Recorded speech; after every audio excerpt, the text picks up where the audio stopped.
E hoje a gente vai falar sobre um tema muito importante, especialmente se você é profissional da saúde, se você é um especialista, está se tornando especialista ou quer ser especialista em comportamento e transtornos alimentares. A gente vai bater um papo, inaugurando esse quadro agora nesse canal aqui, que é o quadro das lives de comportamento alimentar, e hoje como construir vínculo e segurança em transtornos alimentares, porque esse é um tema que aparece muito nos meus grupos de supervisão, na comunidade PCAC, aparece nas caixinhas, quando eu abro caixinhas perguntando para os profissionais. Então, por isso que a gente vai ter, a partir de hoje, né, nas quartas-feiras, às 18 horas, a gente vai ter esse quadro aqui, que é um quadro gostoso para a gente falar sobre tratamento de comportamento alimentar, transtornos alimentares. E a ideia aqui é a gente falar com profissionais de preferência, né? Então seja muito bem-vinda, muito bem-vindo. Agora às 18h07. Você viu que às vezes eu ponho para começar as coisas no 18h07, não sabe por quê, né? Porque até vencer a instabilidade do Instagram já é 18h07, né? Então, se você não me conhece, eu me chamo Priscila Leitner, eu sou psicóloga e eu sou especialista em comportamento e transtornos alimentares e sou diretora técnica e fundadora do IPCAC. E sou professora nessa área, coordeno a especialização do IPCAC e adoro ensinar sobre comportamento e transtornos alimentares. Sou uma empolgada nessa área e por isso que eu gosto de ouvir muito do que os meus alunos me dizem, né? Sou bem professorinha nesse caso e escuto muito deles essa dificuldade, muitas vezes de estabelecer vínculo, dificuldade de trazer segurança para o tratamento, e é exatamente esse o tema, né? Como que a gente estabelece um vínculo e deixa o nosso paciente seguro quando a gente está falando de transtornos alimentares, né? Estabelecer vínculo é importante em qualquer movimento terapêutico, mas o que nos transtornos alimentares talvez é mais desafiador? O que nos transtornos alimentares deixa menos simples, né? E acho que é justamente um pouco pela própria demanda dos transtornos alimentares, né? Eu acredito que estabelecer vínculos acaba sendo mais difícil e trazer segurança para o tratamento também, justamente porque a gente lida com resistências, né? E resistências que são inconscientes ou nem tão, assim, ou conscientes até mesmo do próprio paciente, da família, né? Como a família é parte importante do tratamento e também as próprias resistências do próprio terapeuta, né? Da equipe. Então, eu acredito que estabelecer vínculo nessas situações acaba sendo algo talvez um pouco desafiador, especialmente para quem começa na área, né? Para quem chega na área, né? Para quem está se tornando especialista ou está começando a atender essa demanda. Mas dependendo do nível, né, e da dificuldade do quadro que a gente vai atender, estabelecer vínculo é um desafio mesmo para terapeutas experientes, mesmo para equipe experiente, né? Porque acaba sendo muito difícil estabelecer vínculo em algumas situações quando há grandes resistências, enfim, né? São coisas que eu fico aqui pensando e até queria ouvir de vocês, né? Vocês percebem essa dificuldade em vocês, às vezes? Porque eu escuto de muitos alunos que me dizem coisas como: eu ainda me sinto muito insegura, os pacientes não aderem ao tratamento. E às vezes eu vejo profissionais, às vezes até com um pouco de experiência, me dizendo: o paciente que não aderiu, o paciente que não aderiu, o paciente que não aderiu. Você já parou para pensar, né? Até que ponto realmente é uma resistência do paciente, até que ponto é algo da própria relação, né? Da própria dificuldade e que alguns terapeutas têm essa dificuldade de estabelecer um vínculo e segurança, né? Então, Às vezes não adianta você ter a melhor técnica, às vezes não adianta você ter a melhor caixinha de ferramentas, os melhores recursos, se você não consegue estabelecer um vínculo e estabelecer segurança, inclusive, em transtornos alimentares, né? Porque se o paciente não adere, não adianta nada você ter uma excelente técnica, né? Se o paciente não fica no tratamento, ou se ele não consegue implementar as mudanças na vida dele, não adianta você ter a melhor técnica que faça sentido para você, né? Às vezes eu tenho alunos que me dizem assim, não, mas eu confio na técnica, né? A técnica faz sentido para mim, funciona, mas se não há vínculo, não adianta, né? Pode ser a melhor técnica, pode fazer sentido, você pode gostar muito dela, mas acaba sendo, assim, um desafio que não dá pra, né? Enfim, transpor. Então, o vínculo, ele depende de uma série de fatores que eu quero trazer aqui para vocês, e que esses fatores a gente pode separar em duas partes, né? E também quero falar de como que é estabelecer vínculo com pacientes que são mais restritivos e pacientes que são mais compulsivos, né? Quer dizer, um pouquinho das diferenças aí desses dois grupos de pacientes, né? Quem já me viu assistindo aulas, tem alunos aqui, né? Vi que tem algumas alunas, sabem que eu divido, né? Pacientes de transtorno alimentar em restritivos e mais compulsivos, né? Na tendência maior, né?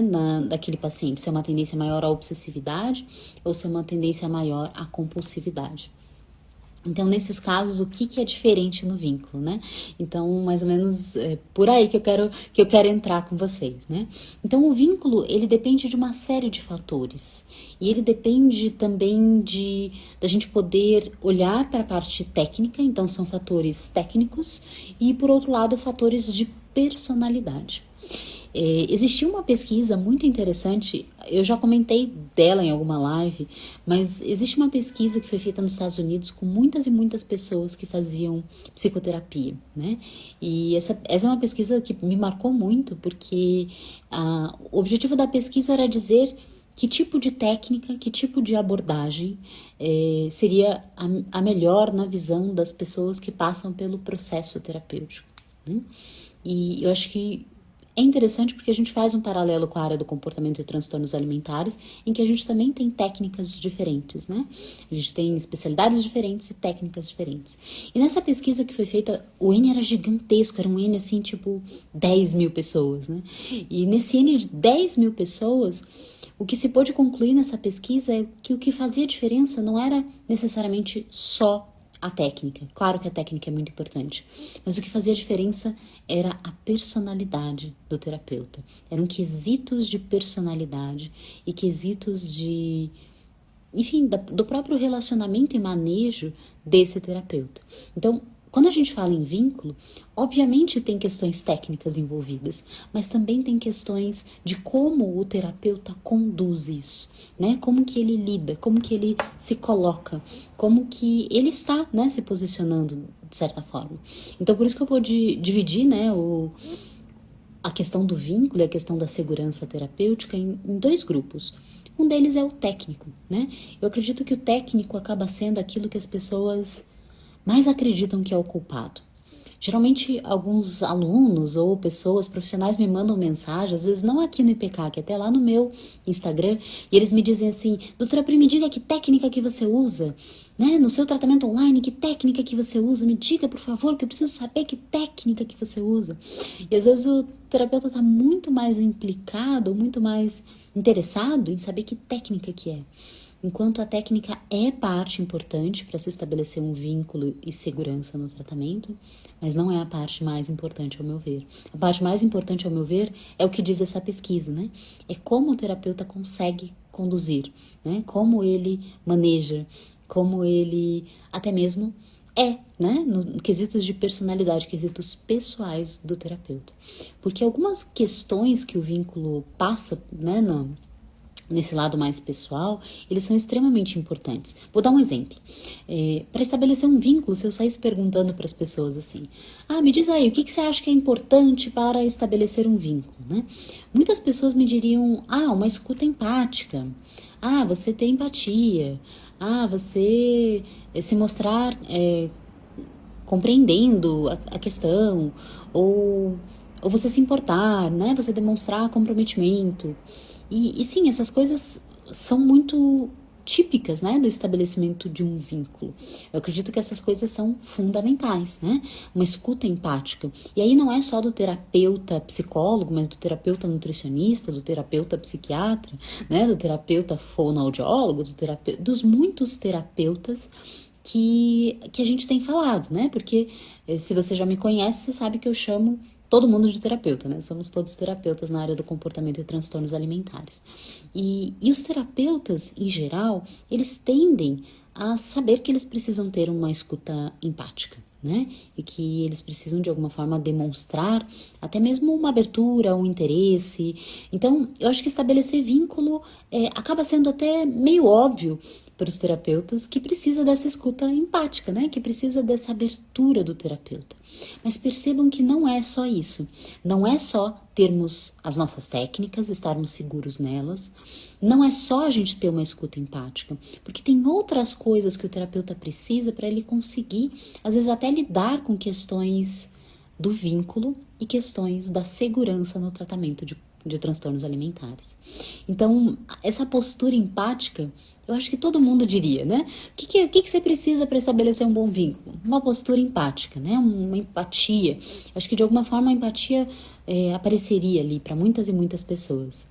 Oi, Gabriela, minha querida, que bom te ouvir também, saudades de você. É bom ver as alunas, gente, minhas queridas aluninhas. Um beijo para você.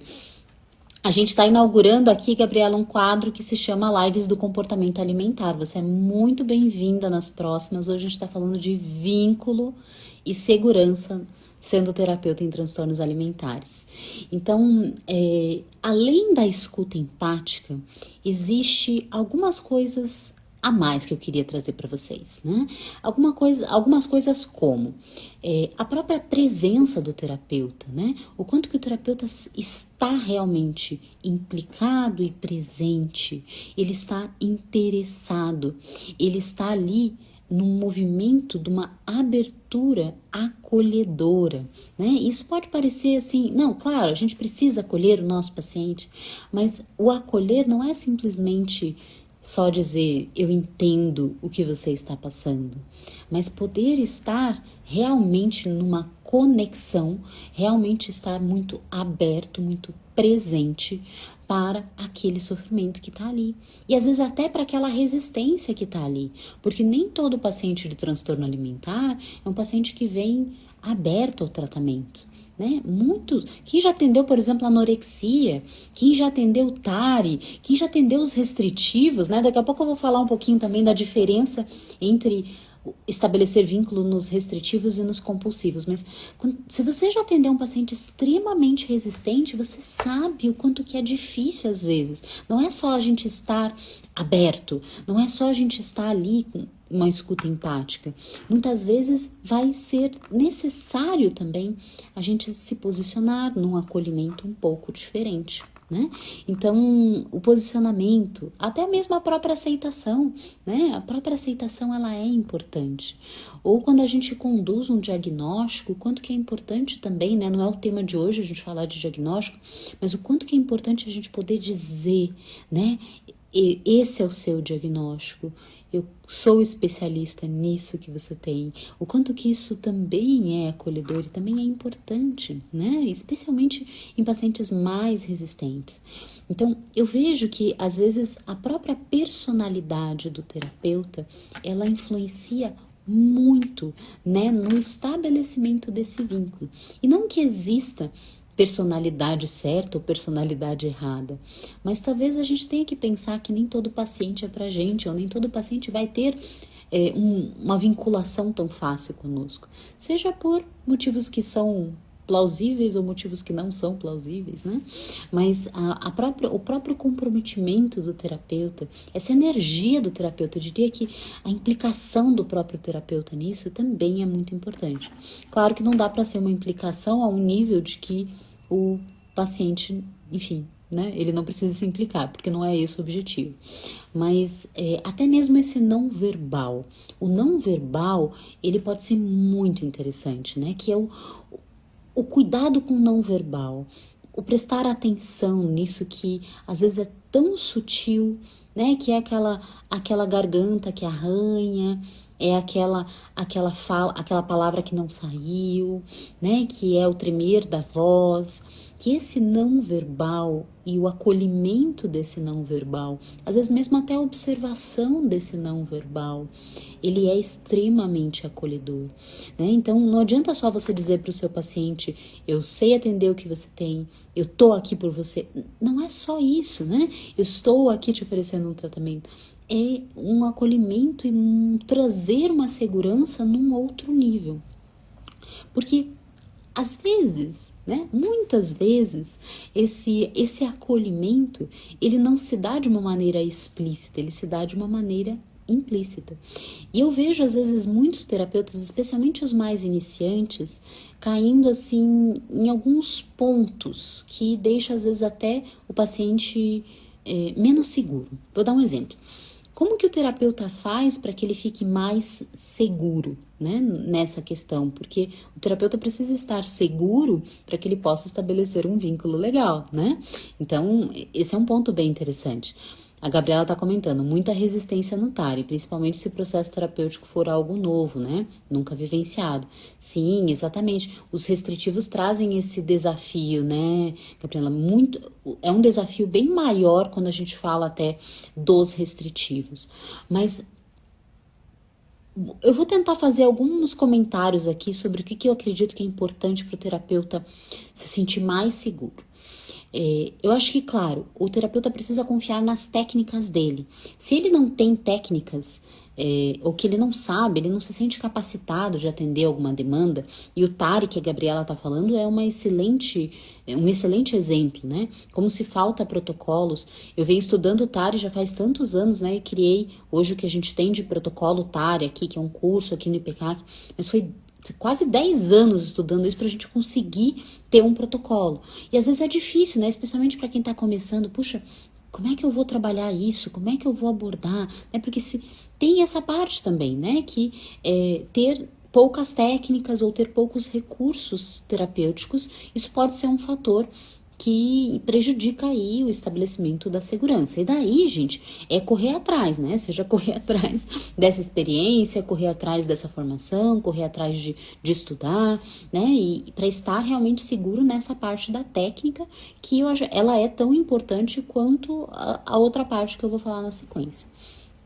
O segundo ponto que eu acredito que ajuda muito os terapeutas a se sentirem mais seguros e promoverem um vínculo legal é a possibilidade delas terem uma experiência prática também. Eu acho que a experiência prática, ela é algo que falta. Vou dar um exemplo.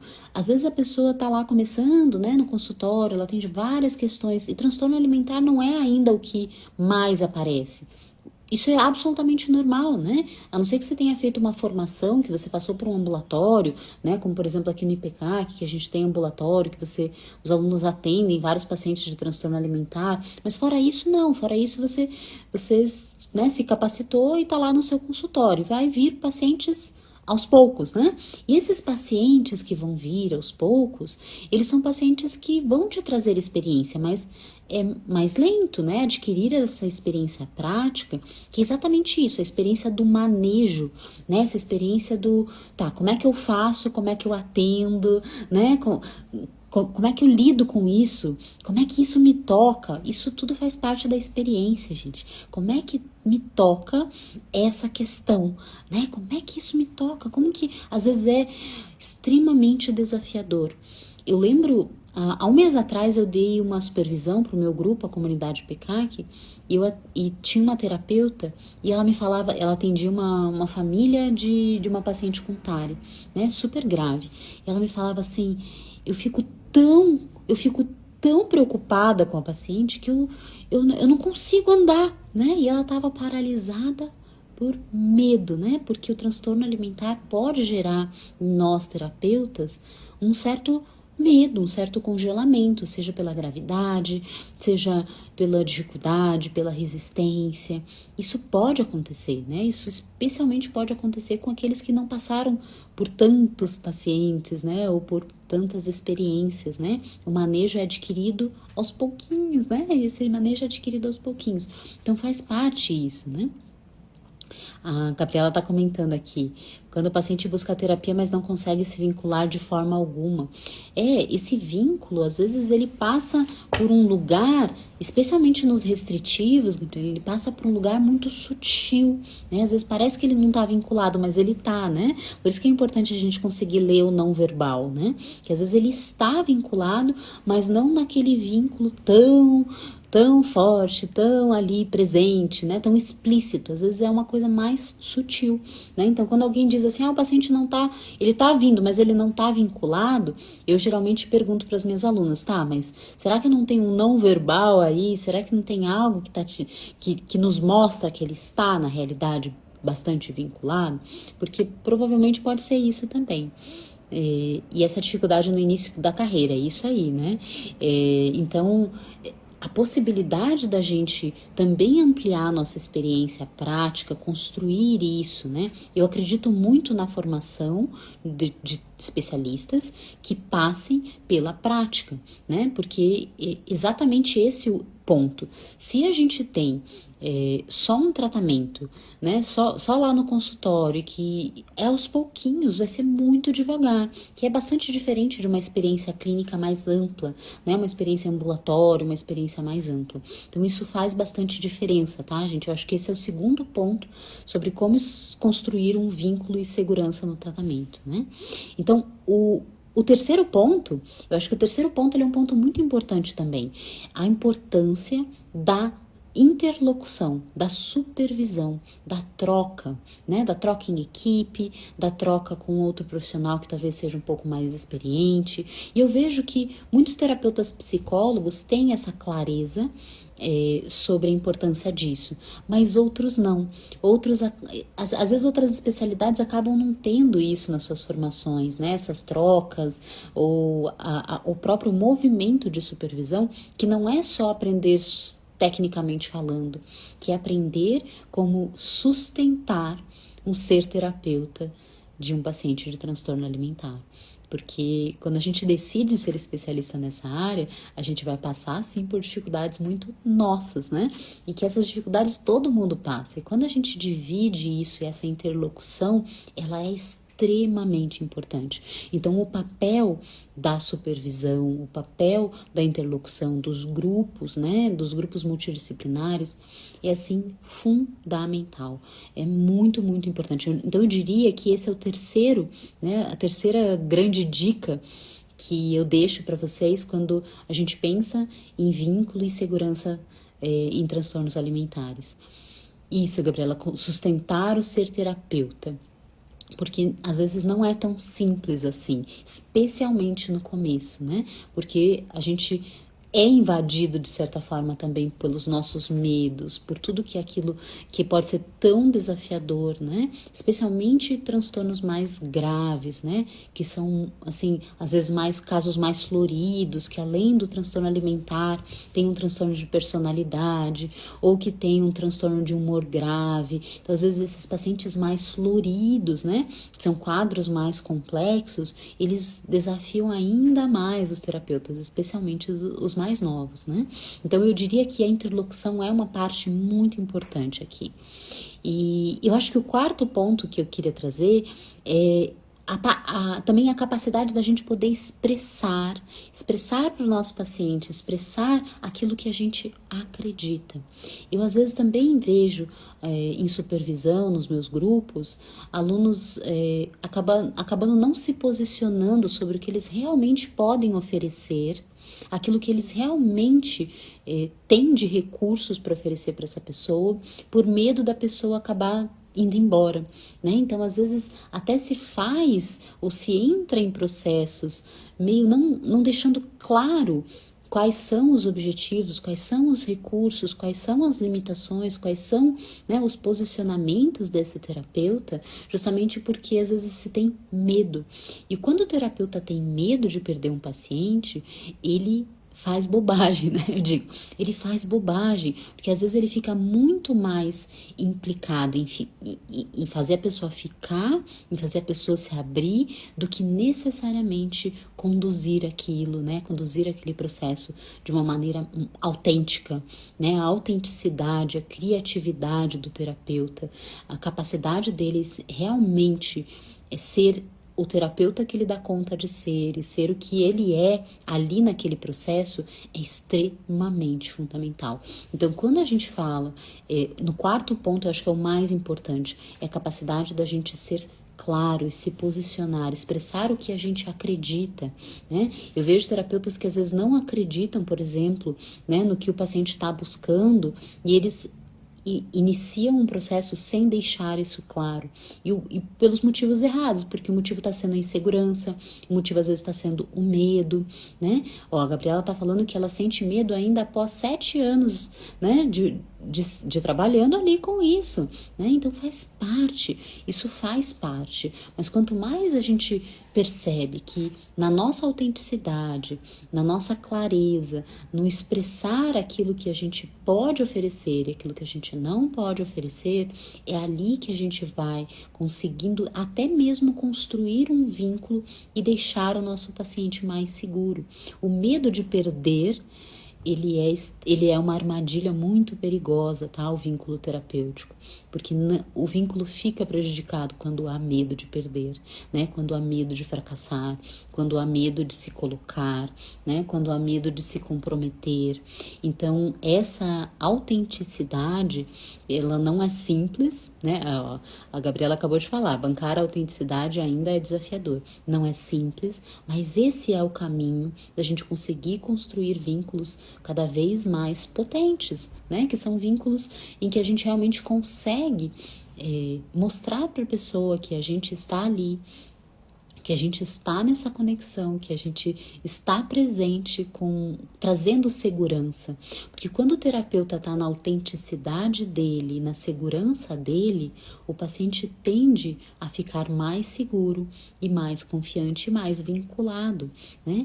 Então, eu acho que o grande ponto dessa live hoje era provocar vocês a pensar que quando o terapeuta está mais preocupado com a técnica, quando o terapeuta está mais preocupado em acertar, quando ele está mais preocupado em que técnica que eu vou usar, às vezes ele não consegue olhar para esse ponto que depende muito do emocional dele, que depende muito, né, da capacidade dele de conduzir um vínculo, de sustentar um manejo terapêutico. E essa parte, gente, ao meu ver, é a parte mais importante. É aí que um terapeuta se destaca. E eu acho lindo quando eu vejo os meus alunos, né, na comunidade PCAC, nos meus grupos de supervisão, quando eu vejo eles realmente integrando isso.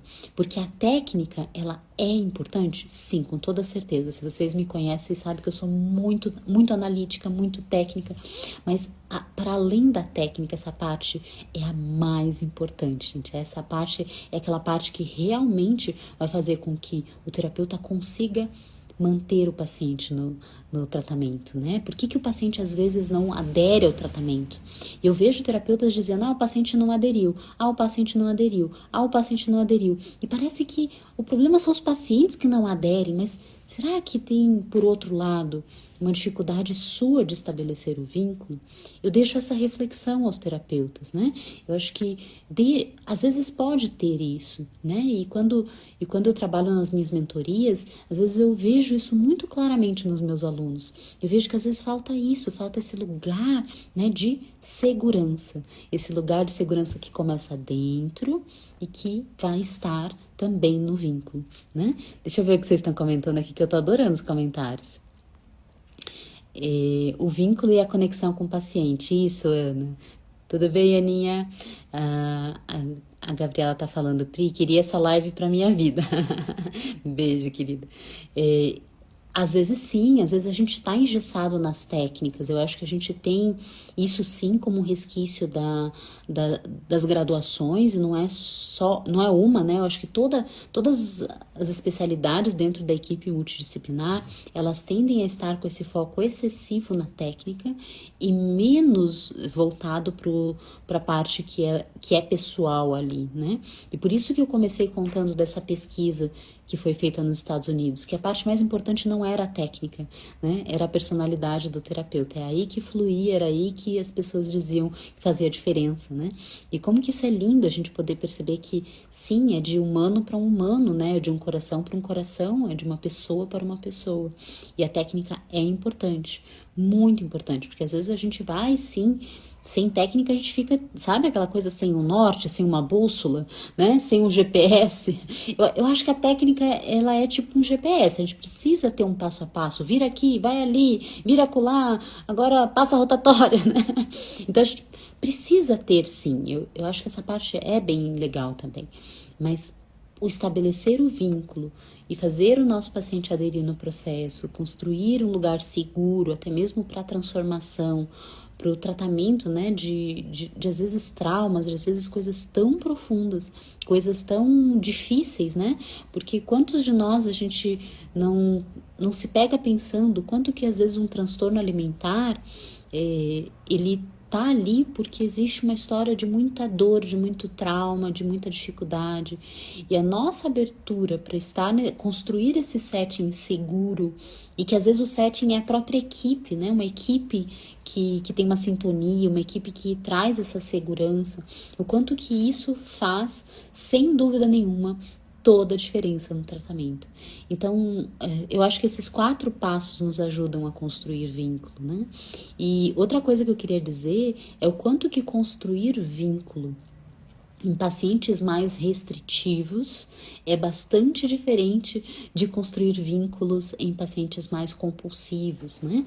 A gente tem nos transtornos alimentares um eixo, né, em que os transtornos alimentares estão ao longo desse eixo. E de um lado a gente tem os transtornos que têm uma tendência mais obsessiva, e do outro a gente tem transtornos alimentares que têm uma tendência mais compulsiva, né? Então, quando a gente pensa nesse eixo, existem outros eixos, né? Que minhas alunas aqui já me ouviram falar disso, né? Mas se você não é minha aluna, né? Nunca fez um curso comigo, nunca me ouviu falar, né? Enfim, né? Você tá entendendo agora. Existe esse eixo em que a gente coloca os tipos de transtorno ao longo desse eixo. Então, quando a gente está lidando com pacientes mais obsessivos, né? Eles são mais restritivos, eles têm uma tendência a ser mais restritivos. O vínculo, às vezes, ele é um vínculo diferente do que um vínculo do paciente que tem uma tendência mais a ter o comportamento compulsivo, né? E o que difere esse vínculo, né? O que difere? Porque pro terapeuta, né, especialmente aquele terapeuta mais experiente, ele vai te dizer assim, é um vínculo completamente diferente. E eu vou concordar, é um vínculo completamente diferente, né? Mas é muito interessante a gente pensar, né? Como que se estabelece esses vínculos? A Gabriela tá falando, Pri, no tratamento da compulsão percebi que a ex-psicóloga era abusiva comigo e só reforçou alguns aspectos que desencadearam o quadro. Então, essas tendências aí de repetição são um desafio, sabe? Eu acho que esse tema, Gabriela, dá uma outra live sobre a tendência à repetição de padrões na relação terapêutica. Acho que é um tema super avançado, mas um tema interessante aí. Quem sabe eu vou colocar na minha listinha de temas para as próximas lives. Que agora toda quarta-feira às 18 horas eu vou fazer uma live aqui, né, no Instagram do IPK, aqui, falando sobre algum tema de comportamento alimentar, né? Falando especialmente com especialistas, é essa a ideia. Mas eu vou guardar isso no coração, minha querida. E sinto muito por você ter vivenciado isso, tá? Porque isso é assim, avassalador quando a gente pensa que é algo, né, do teu campo que se repetiu ali na relação terapêutica. Isso pode ser extremamente difícil, né? Porque daí acaba sendo contraprodutivo, né? Em vez de te ajudar, de alguma forma agravou ainda mais o quadro, né? Isso pode acontecer, é uma cilada, digamos assim, que alguns terapeutas caem. E provavelmente o terapeuta que cai nisso também é um terapeuta que estava num lugar inseguro, né? Que quer mostrar serviço às vezes, né? E que às vezes acaba entrando no padrão de repetição do quadro, né? Enfim, gostei da ideia, minha querida. Tá guardadinho no coração aqui. Quando eu terminar, eu vou colocar na minha listinha. E o ponto do vínculo nos pacientes mais obsessivos, dos pacientes mais compulsivos, eu queria deixar uma provocação aqui para vocês pensarem. Claro que cada pessoa é uma pessoa, mas se você parar para perceber assim, né? Como que é o nosso vínculo, às vezes, com pacientes mais compulsivos, ele tende a ser um vínculo mais do movimento, né? Um vínculo mais afetivo, né? Um vínculo mais conectivo. Enquanto o vínculo em pacientes mais restritivos, mais obsessivos, muitas vezes tem de ser um vínculo, às vezes até muito mais mental, muito mais de pensamento, né? E às vezes para o terapeuta pode parecer até que o paciente restritivo não está vinculado, né? Porque ele às vezes não expressa tanto, né? Ele vive muito mais num movimento, né, mais mental, né, um movimento mais intelectualizado ali, né, ele racionaliza muitas coisas, porque é o padrão de funcionamento, né? Então, quando a gente tem um terapeuta que vai lá estabelecer vínculo, faz diferença o tipo de paciente que faz toda a diferença, né? Nem todo terapeuta se dá bem com os pacientes restritivos, por exemplo, porque às vezes eles são muito mentais, o vínculo parece ser meio sutil, assim, né? Ou nem ter vínculo. Tem aluno que fala, ai meu Deus, doutora Pri, eu não tenho vínculo com esse paciente. E eu vou te dizer, sim, pode ser que seja porque você está lidando com um paciente que tem um movimento muito mais mental, intelectualizado, né? Deixa eu ler aqui. A Carly está comentando, eu como paciente no tratamento de compulsão, a psi disse que eu tinha que fazer dieta e que não tinha força de vontade. Carly, minha querida, sinto muito, a Gabriela também está falando sinto muito para você, eu sinto muito que você tenha passado por isso, mas um bom terapeuta, ele vai poder te acolher e provavelmente ele vai te dizer que dieta não é o seu caminho, porque não é, né? Aliás, dieta agrava o seu quadro se você tem uma compulsão alimentar. Então, nesses casos, minha querida, busca um especialista, tá? Busca um especialista, procura a gente aqui no IPCAC. A gente tem, além da nossa equipe clínica, eu tenho um monte de alunos na comunidade IPCAC, que são, né, os terapeutas que eu acompanho de perto. Eu posso indicar alguém para você na sua cidade. Tem gente do Brasil todo, né, que é meu aluno. Então, com toda certeza, você não tá sozinha, tá, minha querida? Mas o quanto que é importante isso, né? Às vezes o terapeuta também fica nesses lugares cegos, justamente porque ele está muito mais implicado em resolver, em dar uma solução, do que em primeiro estabelecer um lugar seguro, né? Então, quando a gente fica muito produtivo, mostrando trabalho, mostrando serviço, a gente tende a meter os pés pelas mãos, né? Especialmente com pacientes, às vezes, que estão mais transbordantes na sua emoção, ou que às vezes estão mais fragilizados, né? Porque às vezes é nesses pacientes que o vínculo pode se tornar abusivo e pode se tornar, enfim, pouco positivo para o paciente, né? Então, digo para vocês que esse tema do vínculo não é à toa que ele está aqui, né, inaugurando essa live de comportamento alimentar, né, esse quadro agora que vai ter aqui no IPCAC, mas porque eu acredito que tudo vai começar aí, né? Vai começar nesse lugar seguro, dentro do terapeuta, e depois também nesse lugar de setting terapêutico, né? De setting terapêutico, e a capacidade de estabelecer o vínculo, sem dúvida, é tanto um desafio quanto uma oportunidade.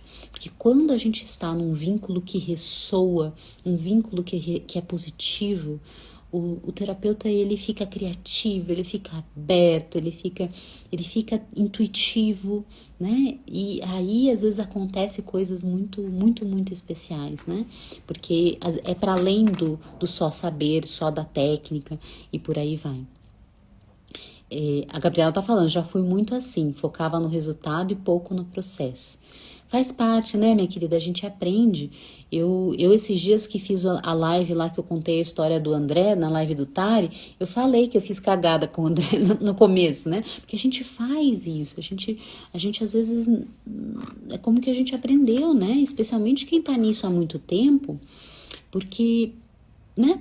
Há 10 anos atrás não se tinha ninguém falando de Tari, né? Hoje já não tem eu e mais quantas pessoas? Dá para contar nos dedos de uma mão, né? Então faz parte, né? A nossa área ainda é um bebezinho, tá engatinhando, mas por isso que a gente precisa vir aqui e discutir, e aprender e formar essa rede, essa comunidade, né?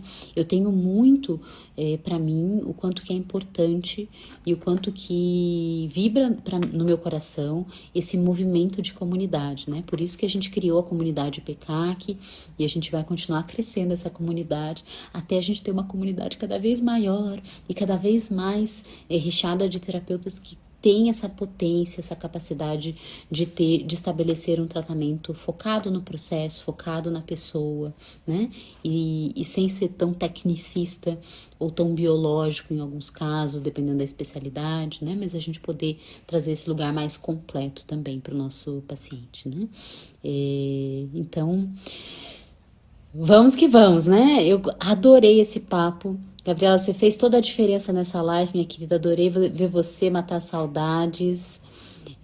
Um livro sobre Tari. Então, assim que eu terminar de publicar que eu terminar de revisar e publicar o meu livro sobre transtornos alimentares, que tá quase pronto, mas dei um tempo dele, o próximo é um de Tari, com toda certeza, com toda certeza. Mas para quem quiser trabalhar com Tari, tem o protocolo Tari, né, que é o curso que eu lancei agora em janeiro. A gente já teve muitos alunos, muita gente que já fez e que já está aplicando. Então, acho que também é esse recurso aí que eu vou podendo dar, né? Porque o livro também é legal, mas para que a gente possa também trazer as famílias, né, orientar as famílias, que isso também é uma parte muito importante aqui. Legal? Então, gente querida, ó, a Ana tá falando, super indico fazer parte da comunidade PECAC. Ai, a Aninha tá lá, né, na comunidade PECAC. Então, enfim, né, são esses recursos. Eu fico aqui trabalhando que nem uma formiguinha, né, mas ainda temos muito chão pela frente pra gente deixar essa área melhor, né? Pra gente deixar essa área mais segura para as pessoas que precisam da nossa ajuda. Eu espero que vocês tenham gostado dessa conversa, dessa live, dessa provocação, né? Porque eu vim provocar vocês, mas eu vejo vocês na próxima quarta-feira, às 18 horas, e vai ser assim, toda quarta-feira agora a gente vai ter esse quadro. Eu acho que vai ser muito legal a gente trazer cada vez mais temas. Se você tiver um tema de sugestão, manda um direct aqui no Instagram ou onde você tiver, manda uma mensagem pra gente aqui no IPCAC, que a gente já tá fazendo uma listinha com alguns top trends aqui dos transtornos alimentares para os terapeutas, para ajudar os terapeutas também por aí, tá bom? Então, ó, um beijo grande pra vocês, uma boa noite, pessoal, e até mais. Tchau, tchau.